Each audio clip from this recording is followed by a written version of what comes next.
everyone, and welcome back to the Road to 2000. As always, my name is Caleb Denby, and I will be your driver on this journey. Today's a fun day. The Olympiad just wrapped up. So the Olympiad is always a ton of fun. You get the best players from every country coming out to compete, and there are a lot of countries, and that means a lot of fun games to go over. So today I wanted to go through some of those games that I thought we could learn from, and these games actually all happened in the final round. So it is now over. It turns out Uzbekistan is the strongest chess country this year. They took home the gold medal in the open section. I believe Ukraine won in the women's. So we're going to be looking at a few different games here tonight. I actually wanted to start off with this game by Sam Shankland for the US team against Narayanan for Team India 2. I believe it was India 2. India, of course, was the host this year, and they fielded 3 different incredibly strong teams, 2 of which placed in the top 5. So very strong teams in India. I was actually looking at the juniors ratings list right before we got started tonight. 9 of the top 20 juniors in the world are either from India or Uzbekistan. And so it's no surprise to see that these 2 teams are doing quite well at the Olympiad. But okay, let's jump into this game with Sam Shankland with the white pieces. If the US had potentially won their final match, they would have been in contention for the bronze medal. I believe they would have lost out anyways on tie breaks with how things worked out. But instead, I believe we placed 5th. So just outside of the podium, but still not a terrible showing. So, but Sam got the job done in this game. It starts with d4, knight f6, c4, e6, knight c3, bishop b4, and we enter the classical Nimzo-Indian. So are you guys familiar with the Nimzo-Indian in general? No? Okay. So the idea for this opening, there are of course many ideas. White with this knight on c3 is challenging the center. And against the QGD, white has many options, one of which, with this move order, is to play the exchange.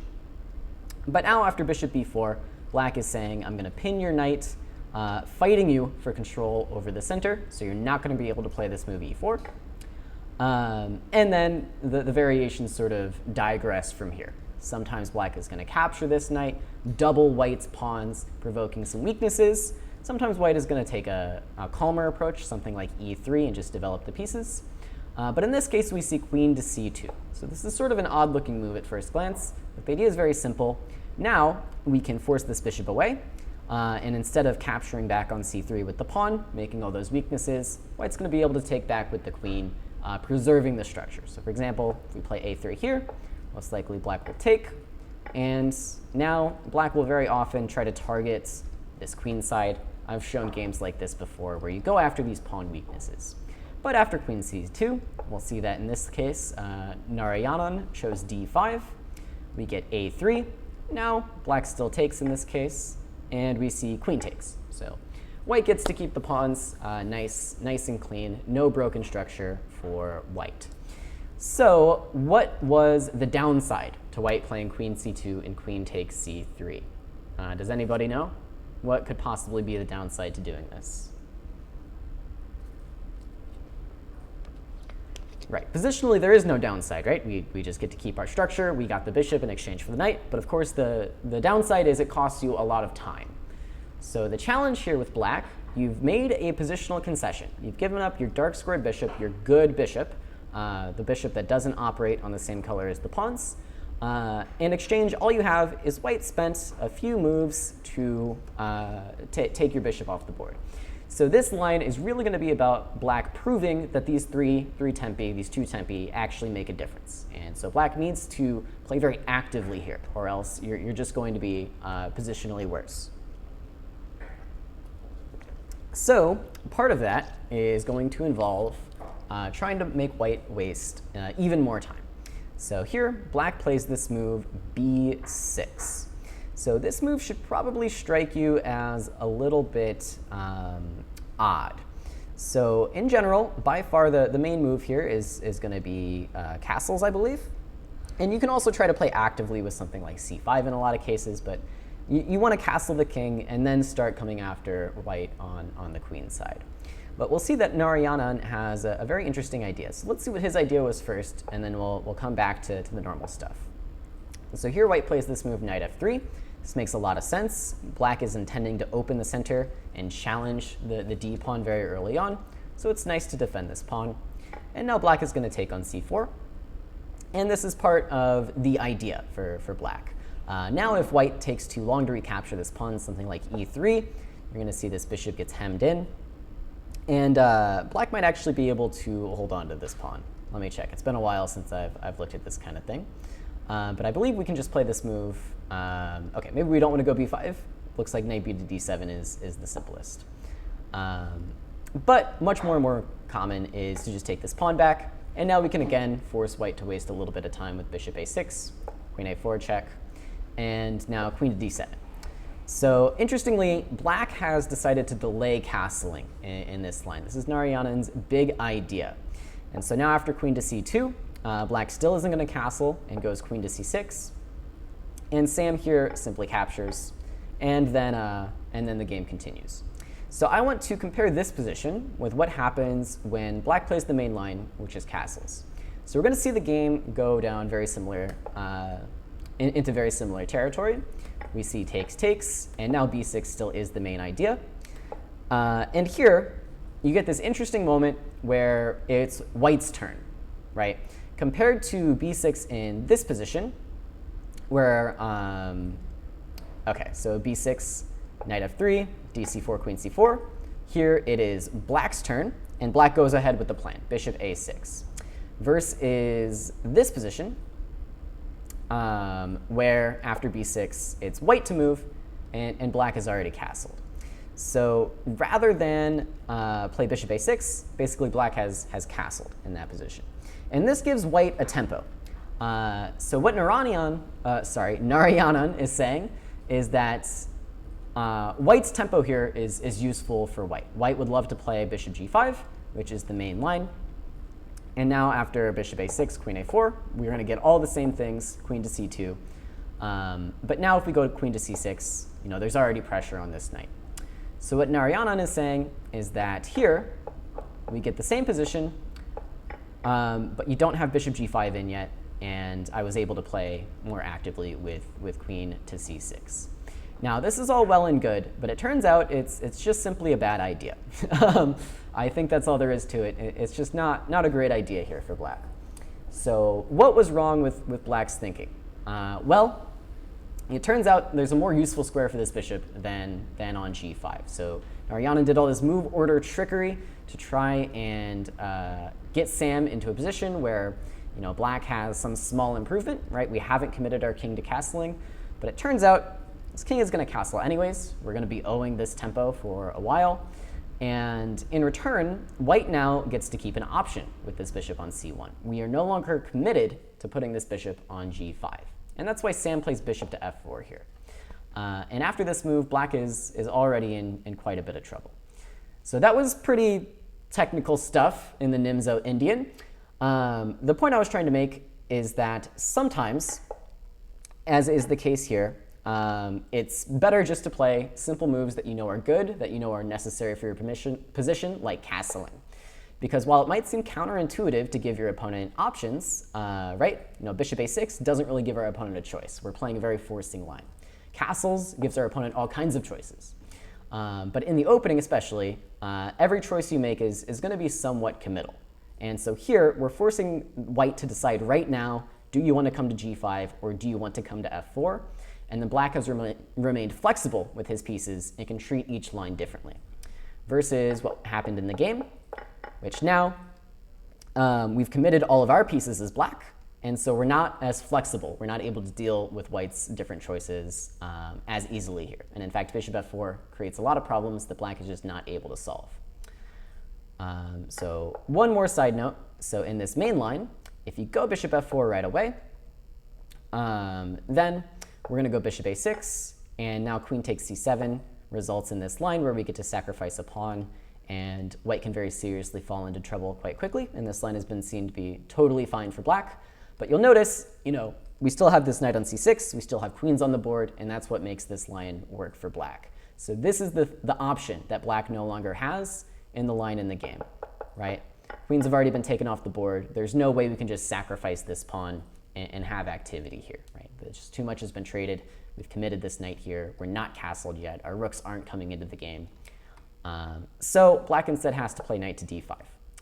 Okay, all of that out of the way, let's see how Sam handles this position. He plays bishop to g3, which makes sense. We want to keep this bishop. It applies a lot of pressure. Now black plays knight c to e7, and we go rook to c1. And this is simply the reason why this position is good for white. Black has not used the extra time to solve his problem with the c7 pawn, and so instead, white just has a very active dark squared bishop in exchange for nothing. So once again, the point of this line, white spends time to take off your bishop and preserve his structure, and black needs to do something with that time, or else white will just strictly be better. So that's the case here. Black tried knight to f5. Sam goes with e3. And now there are other options for white. You can even go e4 right away, but I think what Sam did is perfectly reasonable. We get rook to c8, king to e2, now f6, and Sam does go with e4 here. So takes, forces this knight back, and now Sam goes g4. I'll play a couple more moves, castles, rook c2, h6, rook hc1, and c6. So far everything Sam has done has been very, very natural, right? He took space in the center, recaptured the bishop, and then doubled his rooks to target this weak c pawn. But what I really want to talk about with this game now is what Sam does following this. So we played all the normal looking moves. We know our opponent has a weakness, but now the question is, how do we continue to press the position, to pressure the position? So to start with, Sam plays b4, which makes a ton of sense, where we want to lock down this square.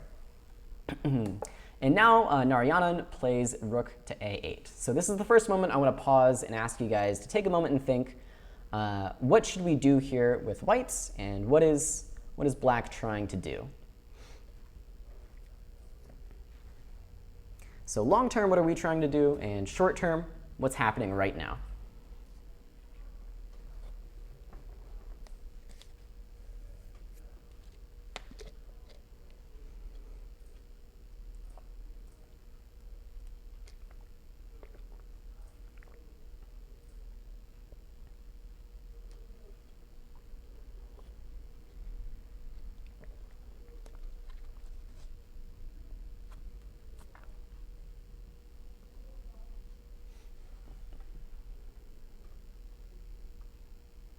Any thoughts?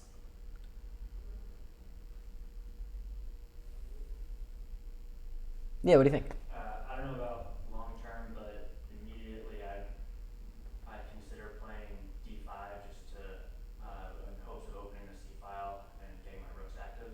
Yeah. So it's worthwhile to look at all the pawn breaks, basically. Okay, I mean, g5 doesn't make much sense, but d5, e5, b5, it's worth it to keep these ideas in mind. It turns out, just concretely here, I don't think any of them are going to really work out in our favor. Right? The c6 pawn is a weakness, so we have to be really, really sure before we're willing to allow black to take like this. And we do get active here, but at the end of the day, a pawn is a pawn, and rather than our opponent having a weakness, we're actually going to be playing the position down a pawn now. So d5 doesn't quite work. e5 also doesn't make a ton of sense, I think. Black is looking for ways to break out and get active, and we're sort of donating some squares to our opponent. The central pawn duo is really strong as the duo, but once you push one of them, you do give up some squares. And same deal with b5, right? It's a pawn sacrifice. It might not be a terrible pawn sacrifice, but we don't want to give this to our opponent. So let's start with black. What on earth is this rook a8 move about? That's the first challenge we need to solve, and then we can talk about long term.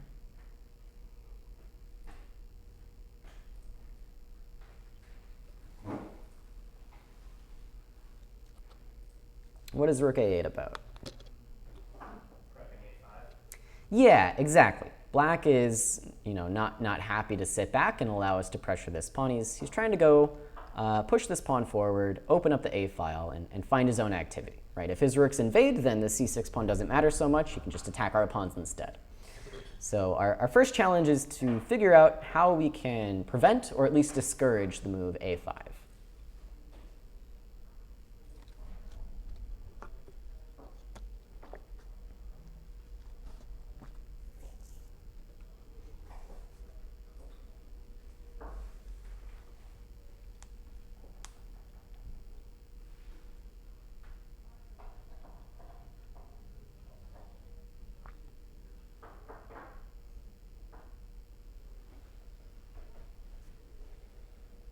And that's what this whole game is going to be about, basically. From the opening, Narayanan tried this interesting idea.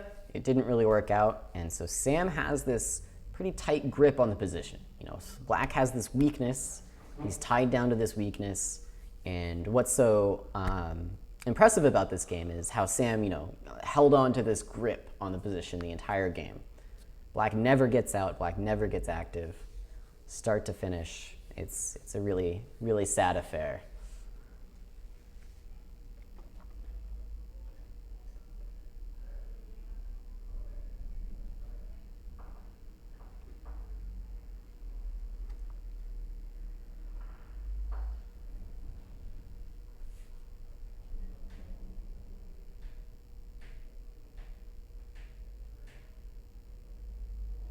So what can we do? What can we do about this A5 threat?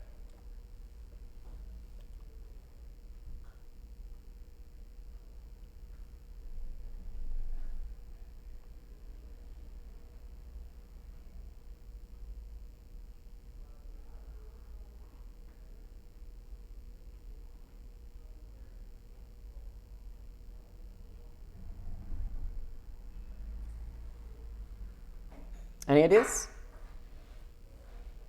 Okay, so some people in the chat have some good ideas.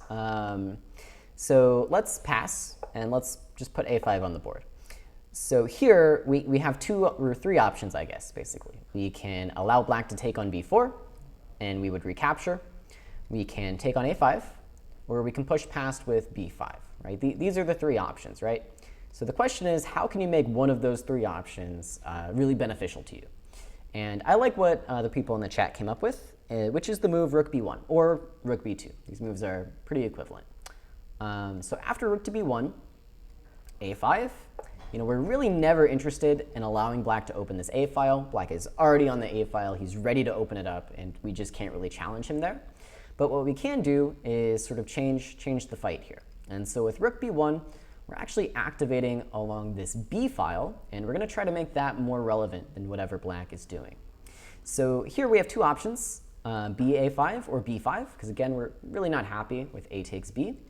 And in this case, I think both are nice for white, but one is a bit better than the other. So if we go B takes A5, it's true that we're very, very happy if black takes back with the pawn, because then we did it. We're active on the B file. Our opponent is not active on the A file.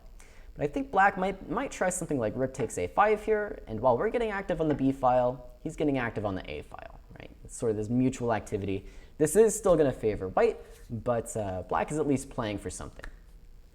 But with B5 here, now this pawn break is actually going to be quite strong. The difference is now, first of all, we're already supporting this pawn, and now if we take, yes, our opponent got rid of a weakness on C6, but he's really just transposed it to B6. Now he's going to have all the same problems except with this pawn on B6, and I think this pawn is actually going to die before too long here. It's very, very difficult for black to hold on to this pawn.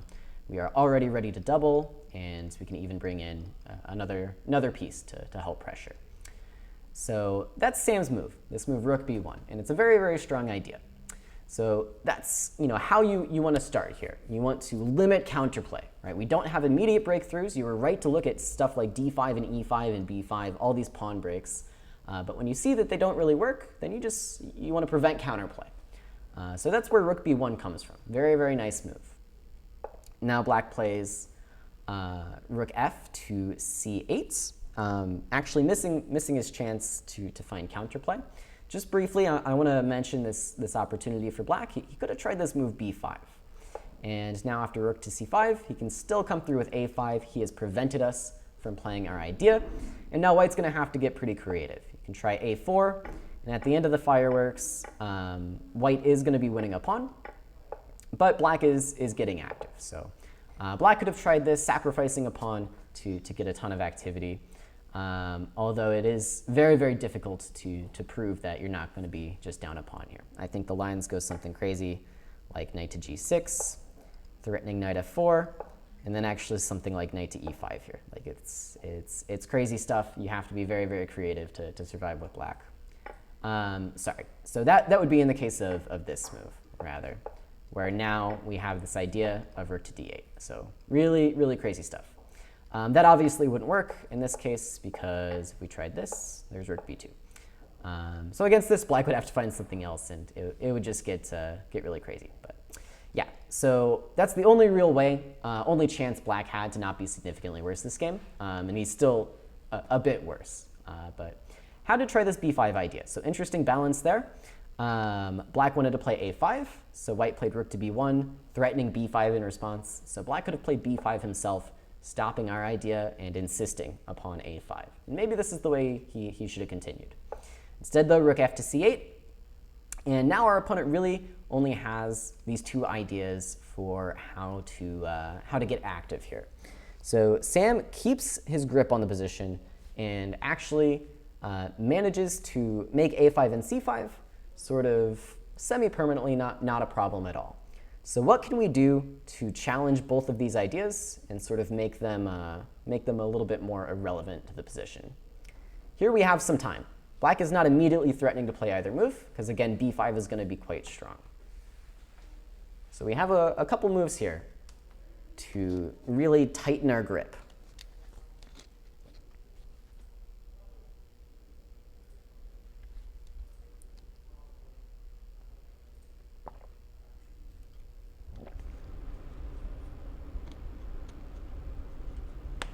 This b5 idea is nice. It stops a5 and c5 for the short term. But we want something a little bit more stable, right? It's a tactical solution. And we already saw that maybe black has some ideas to insist upon a5.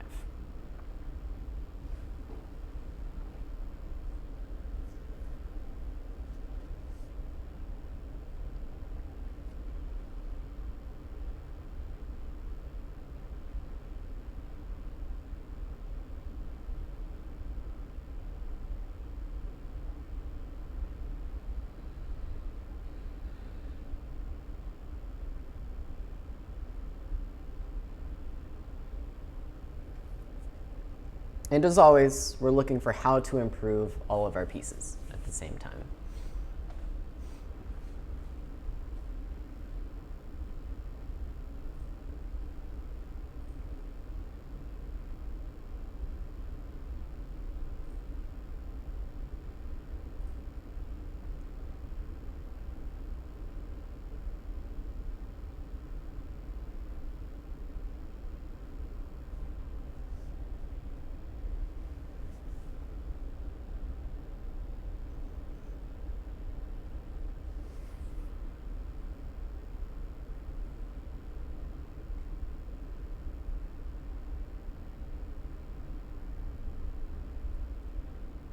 Okay, any ideas before I give a hint?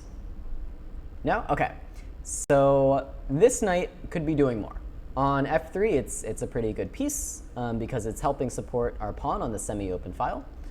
But obviously, e5 is controlled, g5 is controlled, h4 goes nowhere. So we can improve this knight.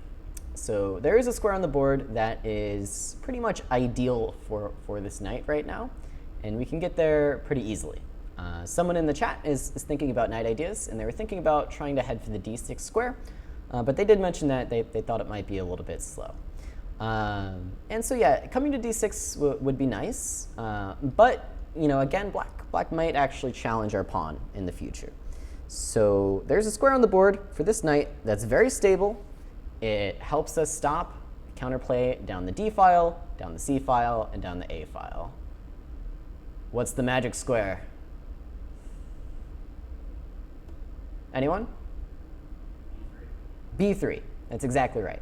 So if we put this knight on b3, you can just imagine rook d8, never a problem. a5, not a problem. Because again, we're not worried about a5 with the pawn recapturing. We're worried about the rook getting active after a5. And so that's not going to happen if our knight's on b3. Same with c5. We're making c5 harder. We're controlling d4, controlling all the important problem squares where our opponent is aiming for counterplay. So what's the move? Knight d2. That's exactly right. Our opponent comes up with rook to d8, so insisting on not allowing us to do these more active things. And now simply knight to b3. And as Pumpkin in the chat says, He was thinking it blocks our rook, but actually it frees our rook. Like, why does our rook want to be on b1? It doesn't. It wants to be somewhere like c1, threatening down the c file, or maybe supporting a pawn break somewhere else. We want to liberate the rook. So knight d2 to b3 is very fast. It controls all the key squares. Now, black plays king to f7. And the time has finally come for us to think about long-term plans. We've improved our knight. We've stopped all active sources of counterplay, at least for the moment. It's going to take black a while to come up with something else. So now we have more or less a free hand. So I love how Sam treated this position. He simply improves his position to the absolute maximum before committing to anything. And in fact, he was spending so long to improve his position that his opponent sort of broke under the pressure and actually was the one to initiate complications. So let's come up with ways to improve our position. It doesn't really matter which one we want to do first. I just want any ideas that you have that makes our position better, and then we can decide between them. We have all the time in the world. Now that we've stopped a5 and c5, our d-pawn is well defended. What can we do to improve our position?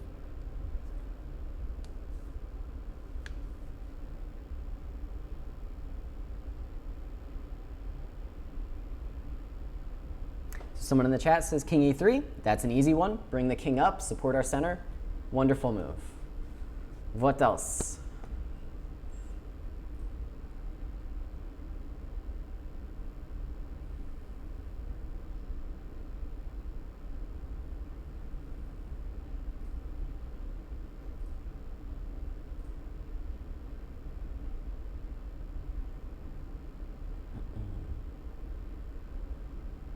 Okay, you guys got this. There's really very few wrong answers here. You have a very free hand. Yeah, rook b to c1. Beautiful move. And then there's something else that we can do sort of long term to make black's life a bit more difficult. There's one move we definitely want to include in a longer term idea that we want to kind of think about. Right, so f4, I wouldn't say we definitely want to include this yet, but long term, this kind of kingside pawn storm is definitely going to be on the table for us. So ideas of f4 and a kingside pawn storm are going to be very important, but there's one move that we should include for sure. A structural move. We can change our structure just strictly for the better here.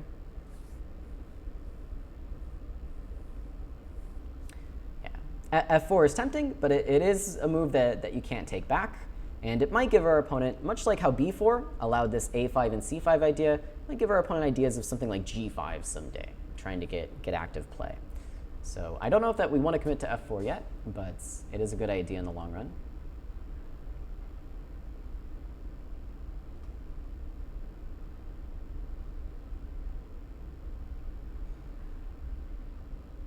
So black, in many lines, we were looking at this knight g6 idea, or maybe g5 followed by knight g6, and jumping into these kinds of squares. So it's a really simple move. We would just want to play the move g3. g3, these are moves that we can definitely start with, see what kind of setup black is going to opt for, and just kind of go from there. So people in the chat also say f3. Yeah, I think f3 is also a very good improving move as well. Struggling to find a reason not to do this. Although you really should say f3 or g3. Doing both might lead to some kind of counterplay, right? You can imagine an f5 break, knight f5 or something. So I like g3 to start with, and maybe we'll leave this pawn on f2 and decide later on, do we want f3, do we want f4? But f3 not a bad idea either. Don't think it would spoil anything, at least. So let's see how Sam treated the position. He started with rook b to c1. Everybody likes this move. Black played rook to d7, and then he goes g3. So hasn't played king e3 just yet, but I think king e3 also would have been a fine way to start the position. Black goes with rook a to d8, and now white plays rook to c3. Really, there's no secret meaning behind this move. It's just maybe the rook's a little bit more active on c3, where it has a few more choices. And then this is what I meant by black sort of cracked under the pressure and was the one to break the tension, or actually try to do something active first. And this is a pretty good idea a lot of the time when you have a nice grip on the position, is give your opponent some time. Maybe they'll try to do something. This is an idea that Ben Feingold talks about a lot in his lectures. Sometimes the best way to win is to do nothing, and then your opponent gets so sad of their pathetic position that they're going to try to do something active and do more harm to their position than good.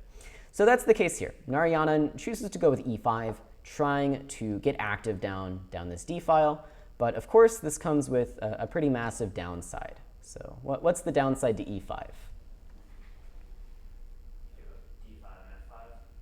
and F5? Yeah, that's one of the big downsides. There's also something else, some other concession here.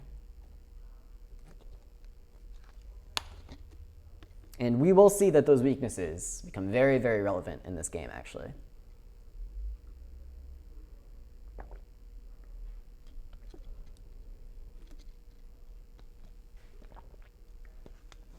So e5 gives white a good idea.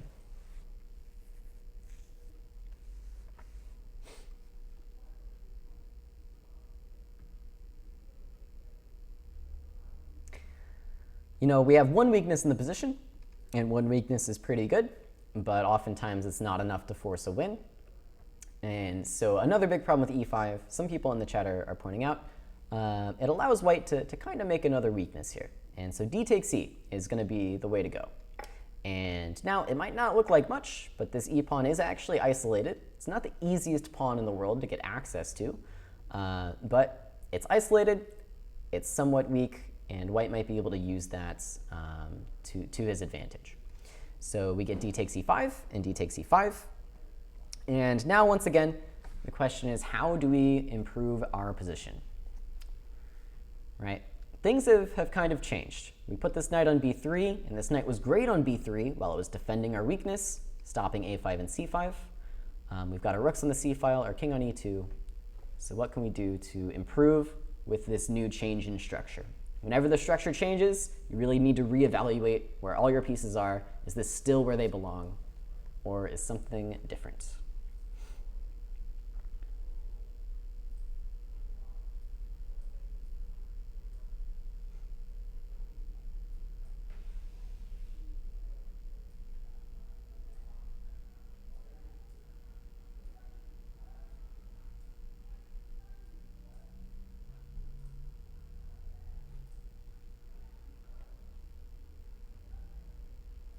So I sort of hinted, maybe this knight doesn't belong here anymore. You know, there's no rook on a8 anymore, threatening a5. c5 is miles away. And we're not defending a pawn on d4 anymore, and in fact, we're never going to jump to d4. So the big question is, what can we do with this guy now?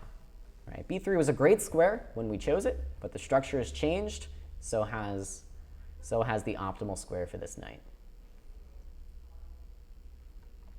And in this case, actually, there's more than one square to think about. It's sort of a circuit of squares that are really strong for this knight. Okay, Ahmet in the chat is a fan of Julian's lectures, and he says knight a1. A1, knight a1, yeah, always a good move, but maybe not here. There's a faster way to get to where we're going.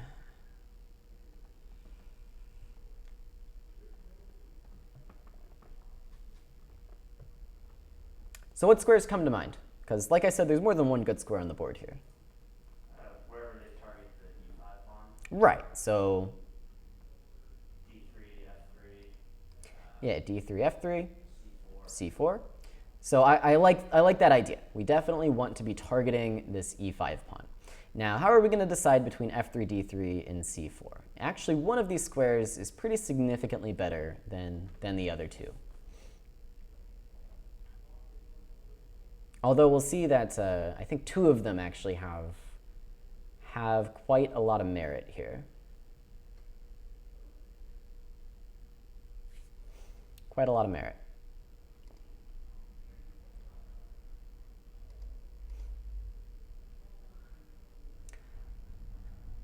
So just what does your intuition tell you? Between these three, which one sticks out? My thinking is wherever I can get there the quickest. Okay. So more about the knight's route.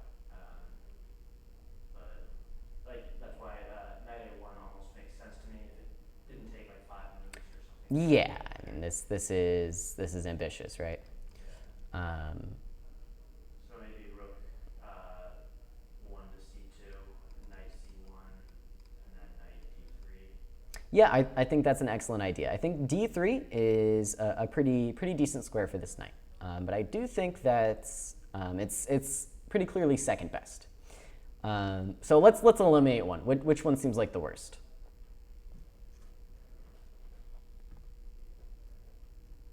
Okay, maybe this is not such an easy question after all. So to me, I'll go ahead and tell you this one. F3 seems like the worst of the options. It's very limiting to her pieces, actually, and this knight is doing exactly one thing on F3. It's attacking E5. It's not ever going to jump to D4. It's not ever going to jump to G5. And again, H4 is, okay, maybe there's some merit to trying to come to H4, but sort of no man's land on the side of the board. D3, I think, is a very nice square for the knight because it does two things. It targets E5, and as long as this knight stands on D3, this rook is not going to get past. Obviously we need to keep the knight defended on D3, but we're sort of shutting the door on these rooks, shutting the door on a lot of that activity for black. It actually does a third thing, which is it controls F4, which might become very, very relevant considering our idea of potentially pushing through to F4. So D3 is a very nice square for the knight because it just does a lot more than this knight on F3. Now, that leaves the square C4. Why am I so enamored with the C4 square? What is it about this square that these other two squares don't really allow for? I'll give you a hint. It's because there's another destination on this board that looks quite tempting for our knight. And it goes along with the fact that we have all this beautiful pressure down the C file that's getting stopped by one minor piece. So we can do something with the knight on C4 that kind of helps us threaten to shake this blockade loose. And again, we have a pretty nice grip on the position, so we kind of have a lot of time to think about it and figure it out. You were looking at like the fastest paths for this knight, but I'm not sure we even need to. We have a lot of time with this piece.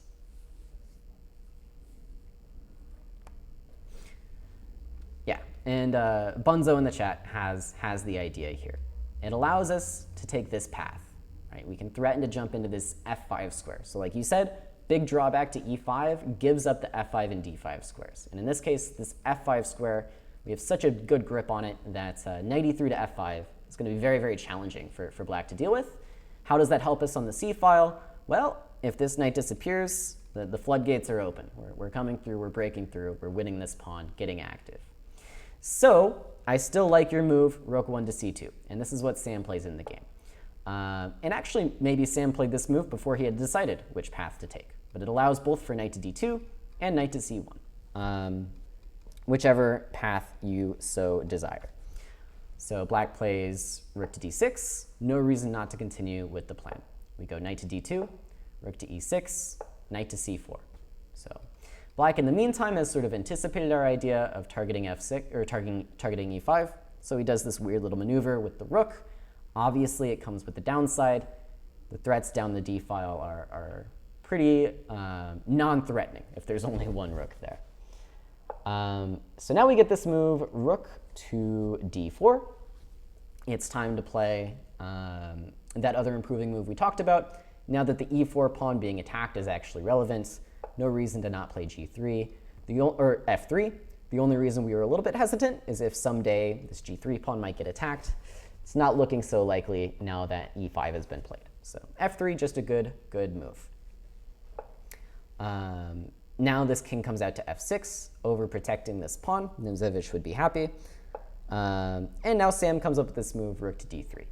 Now, is there any reason not to play knight to e3 here? I don't think so. I think knight to e3 is fine. But Sam realized that trading off one of these rooks might not be such a bad idea. Now why is that? Well, our rooks look nice, doubled up like this. However, they are sort of superfluous for white, right? They're serving one job, attack the pawn on c6. In the meantime, black has sort of cleverly placed his rooks where they're both doing something unique. And in situations like that, it's not always a bad idea to try to take one off the board. Black played this move, knight to g6, anticipating a potential capture, allowing this knight to step to this awesome square. And now white does continue with knight to e3. Black bites the bullet, decides it's time to capture. Of course, we were thinking about coming to f5, especially if rook to d6. We would now sidestep, and this threat is very, very difficult to stop. In fact, you might just be losing a pawn. So knight e3, takes, check, back, knight e7. Okay, so now once again, we have a change in the position. Every time the structure changes, you should reassess where your pieces belong. Every time a piece gets traded, you should also reassess where your pieces belong. So let's think here. Where do our pieces belong now that one set of rooks has been taken off the board? Where to go next?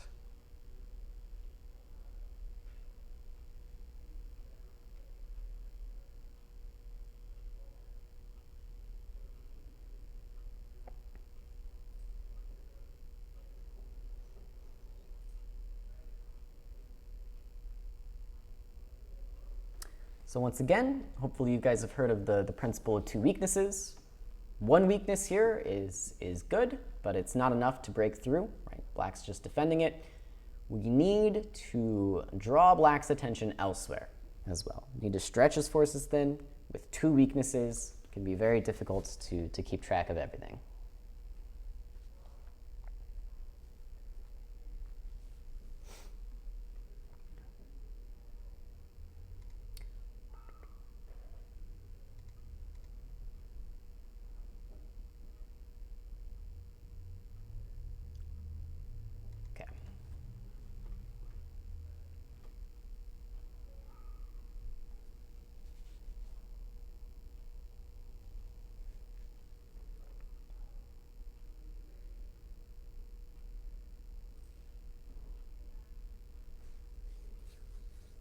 Okay, any ideas come to mind?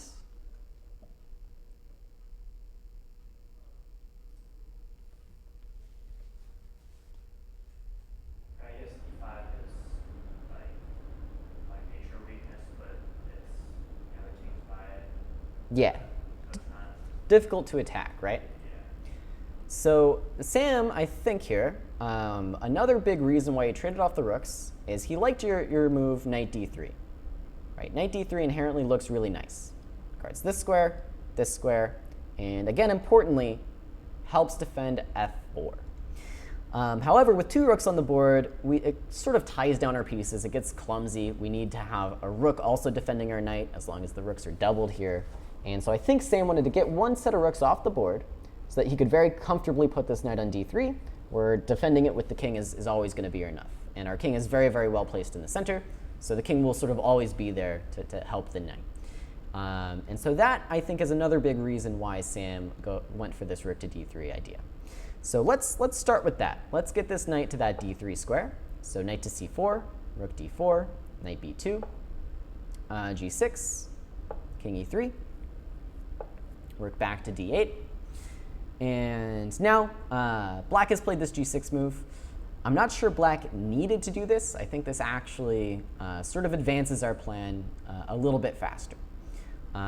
So if Black had left this pawn on g7, just started passing, for example, I think that nothing would have stopped us from just continuing on like this. And then what do you think our big idea should be once we arrive on the d3 square like this? Sam had something very, very nice in mind.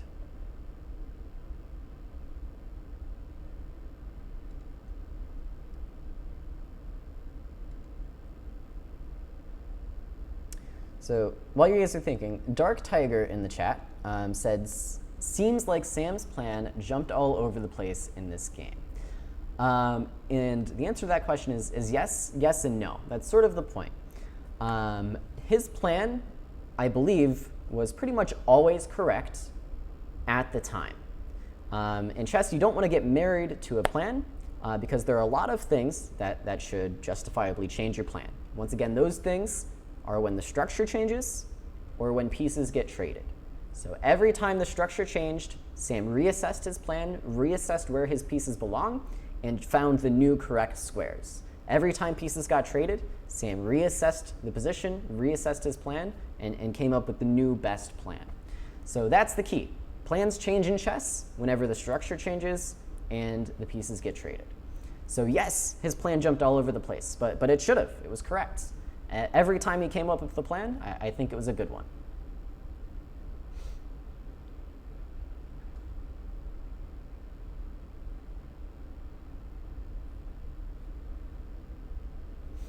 Okay, so what do you guys think, in-person crowd? F4 is a great idea here. So why did we wait to play F4 until our knight was on D3? I've sort of been skirting around this idea. The point is, we would absolutely love if black captures. Our double G pawns, not so useful. Undouble G pawns, incredibly useful. Now we have a passed pawn, and this is our second source of active play that we needed in order to really put the pressure on. And in fact, even if this pawn weren't so weak, just these very fluid pawns are going to be very, very difficult for black to deal with, right? We're pushing, and that's going to be game. So you might be saying, well, why would black take? And that's the other big benefit to this knight on D3. With this added pressure to the E5 weakness, we're really kind of coercing black into capturing on F4. It's actually, in this position, it's impossible to defend E5 again without giving up C6. The principle of two weaknesses. Can't hold on to both. If black had tried a little bit harder, played something like rook to D6 here, I think we could still very easily play this move F4. And very sadly for black, I pass. And what are you going to do? This move seems risky. This move also seems risky. This move gives up B5. These moves give up C6. This move gives up B5. This move gives up B5. There's just nothing to do here. Eventually, you have to do this, and then you're busted. So hopefully that explains why black did G6. It is sort of desperation. You don't really want to go G6 here. It makes more weaknesses, but you know, he saw the writing on the wall. So king E3. Black plays rook to D8, sort of anticipating some F4 stuff. And now the structure changed. Have Sam's plans changed yet again? What do you guys think? Right, so G6, of course, weakens H6, and maybe once again, black is having some dream of playing H5, opening up a file and getting active. So Sam said, yeah, don't even think about it. Rook H2, have fun defending that pawn now. Knight to G8, and now he's like, okay, knight G8, yeah, now I'm gonna go knight to D3. And under the pressure, black again plays G5 now. Sort of at this point desperately hoping to stop the idea of F4, but of course now this changes the structure again, and once again Sam is going to change plans. So what's the story? Now that G5 has been played, how does this change our ideas?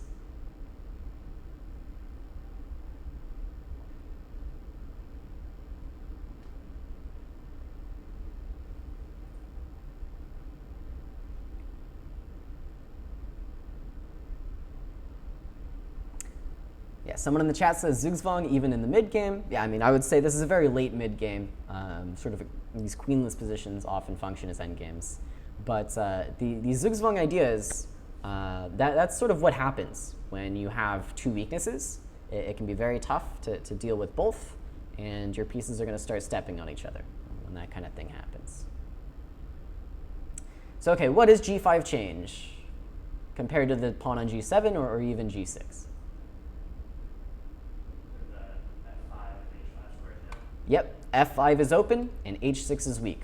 G7 at least defended the H6 pawn in the event of something on F5. Here, F5 open, H6 weak.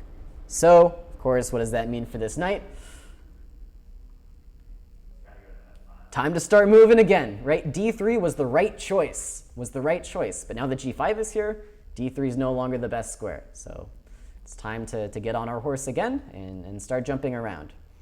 So Sam started with rook to C2, which is fine. And then king to E2 here. Of course, to get to F5, we're going to need this square for our knight. And Sam just begins the journey. And once again now, Narayanan says, okay, okay, I see what's happening. And plays c5, but before it can happen to him. Again, if you play something like rook to d4, pretty sure Sam just had knight to e3 in mind, and it's going to get very sad for you very, very quickly. You can try something like rook to d6, I guess, but I'll go rook to c1. And once again, there's just too much to keep track of here. This one, I'm not sure I see a concrete answer right away, but it's sort of coming. Let's ask. Let's ask, how do we win? Yeah, okay, king to e6. And yeah, it's time just now to play knight f5.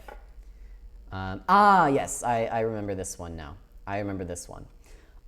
So I think a lot of people intuitively say my g-pawns are doubled, why not play g takes? But e takes is the clever idea here. And this is the reason why black is just concretely losing.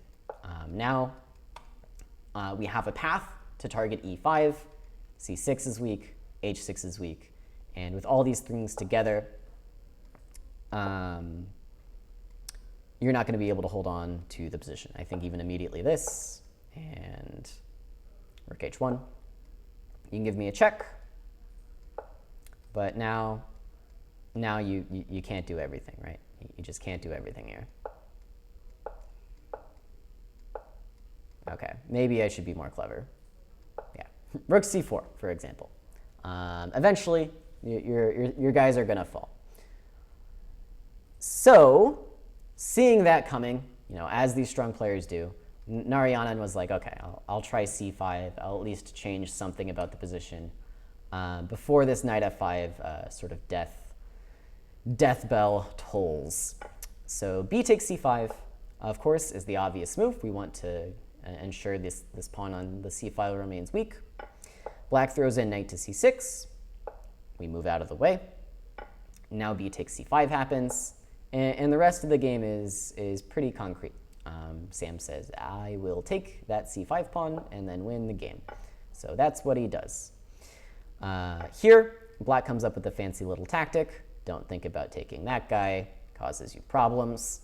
But Sam just takes on a5. And with this extra pawn, this endgame is hopeless. You can try to defend passively. It's not going to help. Not going to help. Too weak. My rook is too active. My king is too active. I'm going to have a passed pawn here on the e file. Just deadly. Black tried rook to b2. Sam said, okay, I'll take your pawn with check and check you again. And now I will push my passed pawn and activate my king and win the game. Which, the details of these rook endgames may be a little bit beyond the scope of this lecture. This one was more about all of these different plans that Sam came up with throughout the game to tighten his grip on the position, make sure black never had a chance to break free, and beyond that, just slowly but surely improved his position, provoked weaknesses, improved his position, provoked weaknesses, and then Narayanan said, okay, I've seen enough, I'm going to try c5, but just a dead lost rook endgame. So that was a very dense game. I didn't expect it to take quite that long, actually, but what questions do you guys have about this game? Did we follow the through line throughout? Awesome. Any questions at all about it? Okay. Well, let's go through and do a quick review, because again, I think this is the kind of game where unless you're paying really close attention, it starts to look like these grandmasters are just moving semi-randomly, right? You go through. Okay, we had this long opening discussion about how white gets this advantage because black was a bit too urgent, too concrete in the opening. It allowed white to wait for black to commit to putting these pieces here and only then choosing bishop f4. Sam successfully turned this into a concrete, stable advantage. This nice move g4, pressure down the c file is now the story of the game. Over the next few moves, Sam ensures that his grip on this position is very, very tight. Goes b4, locking down the c pawn. After rook to a8, goes rook b1, making sure a5 is no good. He finds this ideal square for the knight. Bam, bam, bam. No active play for black at all. Then improves his position. Now, Narayanan says, okay, I've had enough. I'm going e5, trying to get active. We get a change in structure. Sam reassesses. Where do the pieces belong? He finds out c4. This is where I want to be with my knight. Rook d4, f3, king f6, rook d3. And after the trade, he reassesses. Says, okay, now d3. That's where my knight belongs. Comes to d3. And black, seeing this coming, plays g6. So Sam throws in rook h2. Now, bam, we're on d3, threatening to go f4. Black tries g5 to stop us. We reassess. Where do our pieces belong? Bam, now that f5 is available, back to c4. And Narayanan doesn't give us the chance to get there. Goes c5 first, and now the game is just very concrete. Sam, I'm sure, calculated all of this. Just attack the weak pawn, take the weak pawn, win the winning rook endgame. That's how you beat a 2660. Easy peasy. Anyone could do it. But seriously, really, really impressive game by Sam Shankland. This is the kind of game that really separates players at Sam's level from players that kind of get stuck at this 2650 to 2670 level. There's quite a lot of players there who are just on the cusp of breaking through to the 2700s, playing with the best of the best. And it's games like this that I think show the separation there. Sam just understood everything at every moment, made the correct decisions every time the position changed, and never let go. So hopefully you guys enjoyed this game. I know it took us a while to go over, but there was a lot to look at. If you're here in person, I believe we have Elshan coming. Online crowd, you'll have to wait. We are recording Elshan's lecture, but it will arrive at a future date. It's going to be a fun thing to look forward to about Bobby Fischer. So thank you all so much for coming out. My name is Caleb Denby. This has been The Road to 2000, and I will see you guys next week.